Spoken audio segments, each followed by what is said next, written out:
Hello, എല്ലാവർക്കും നമസ്കാരം. എൻ്റെ ഒരു പുതിയ വീഡിയോയിലേക്ക് എല്ലാവർക്കും സ്വാഗതം.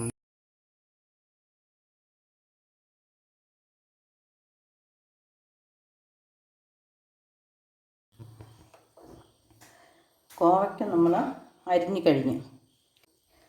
കോവയ്ക്ക് ഇവിടെ അരിഞ്ഞെടുത്തിട്ടുണ്ട്. ഇനി അത് നമുക്ക് ആദ്യമേ കനം കുറച്ചിട്ടൊന്ന് ഇച്ചിരി നല്ലപോലെ ഉണക്കിയെടുക്കണം. അതിനു വേണ്ടി അല്പം എണ്ണ ഒഴിക്കാം. എന്നിട്ട് ഇതിനകത്ത് നിരന്ന് കിടക്കാൻ പാകത്തിന് ഇടുന്നുള്ളൂ.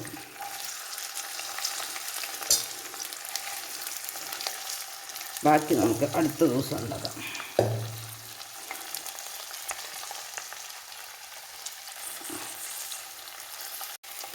അല്പം ഉപ്പുപൊടിയും തൂളി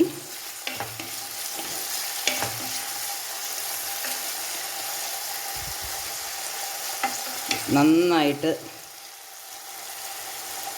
ഒരെണ്ണത്തെ ഒട്ടിപ്പിടിക്കല്ലാത്ത പോലെ നമുക്ക് ആദ്യം ഒന്ന് ഇളക്കി ഇനി നമുക്കത് നിരത്തി വെച്ച് കൊടുക്കാം.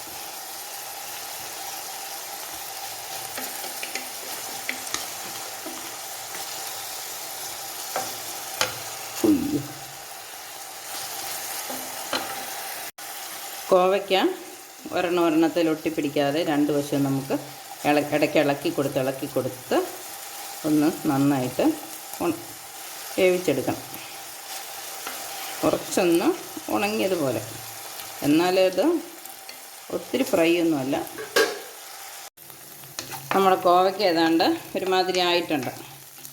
അതിനി അതിൻ്റെ വെള്ളമൊക്കെ പറ്റി പയ്യെ എണ്ണയൊക്കെ തെളിഞ്ഞടങ്ങിച്ച് കുറച്ചൊരു നേരം കൂടെ ഉണങ്ങി വരണം.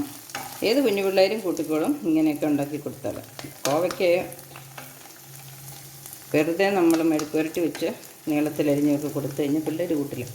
ഇനി ഇതിനകത്തേക്ക് ഇപ്പം 3/4 വേവുമായല്ലോ. ഇനി ഇതിനകത്തേക്ക് നമുക്ക് അതിന് വേണ്ട ഒരു സവോള പൊടിയായിട്ട് അരിഞ്ഞത്.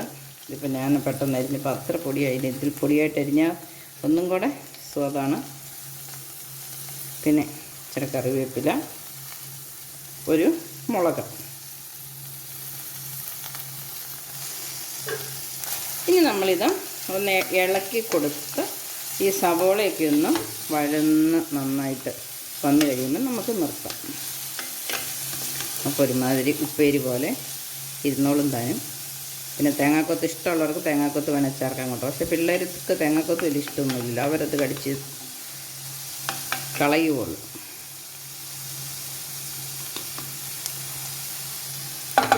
ഇനി ഇത്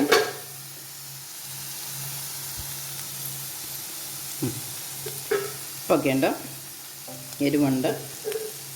ഒരു അല്പം മഞ്ഞൾ പൊടിയും മുളക് പൊടിയും കൂടെ ചേർക്കണം. കാശ്മീരി ചില്ലിയാണ്. അത് നമുക്ക് ഒരിച്ചിരി കഴിഞ്ഞ് ചേർത്താലും മതി. വാങ്ങാൻ നേരം കരിഞ്ഞു പോകരുതല്ലോ.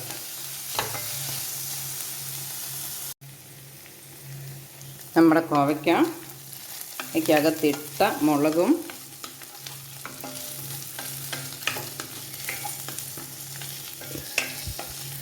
സവോളയൊക്കെ രണ്ട് വഴന്ന് വന്നിട്ടുണ്ട്. ഇനി നമുക്ക് ഇതിനകത്ത് വെളുത്തിരിക്കാതിരിക്കാൻ വേണ്ടി പിന്നെ സ്വാദിന് വേണ്ടി ഒരല്പം കുരുമുളക് പൊടി,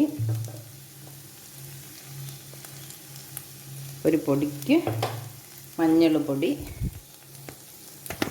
അത്രയും തന്നെ മഞ്ഞളും കുരുമുളകും ഇട്ട പോലെ തന്നെ ഒരല്പം കാശ്മീരി മുളക് പൊടി.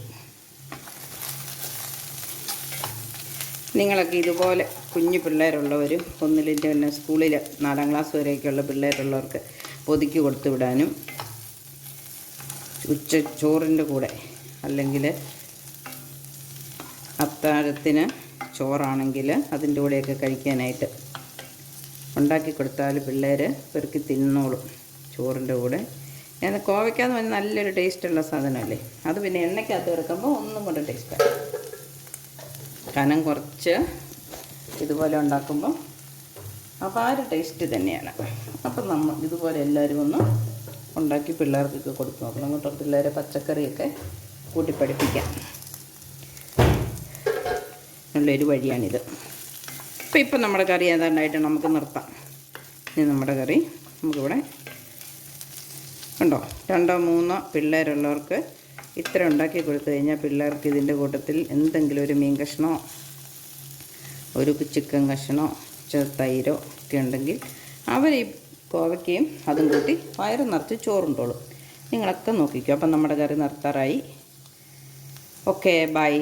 അപ്പോൾ എൻ്റെ വീഡിയോ ഇഷ്ടപ്പെട്ടെങ്കിൽ എല്ലാവരും ഷെയർ ചെയ്യണം, ലൈക്ക് ചെയ്യണം, ഉണ്ടാക്കി നോക്കണം. കുഞ്ഞു പിള്ളേരുള്ളവരൊക്കെ തീരെ കുഞ്ഞു പിള്ളേർക്കാണെങ്കിൽ ഉപ്പും ഇച്ചിരി നെയ്യും ഒക്കെ ഒഴിച്ച് ഇതുപോലെ തന്നെ ഉണ്ടാക്കി കൊടുക്കാവുന്നതാണ്. എരിവൊന്നും ഇല്ലാതിരിക്കും. അപ്പം അവർക്കും അത് ഇഷ്ടമായിരിക്കും. അപ്പോൾ ഇതുപോലെ ഉണ്ടാക്കി നോക്കിയിട്ട് ഷെയർ ചെയ്യണം, ലൈക്ക് ചെയ്യണം, കമൻറ്റ് ഇടണം.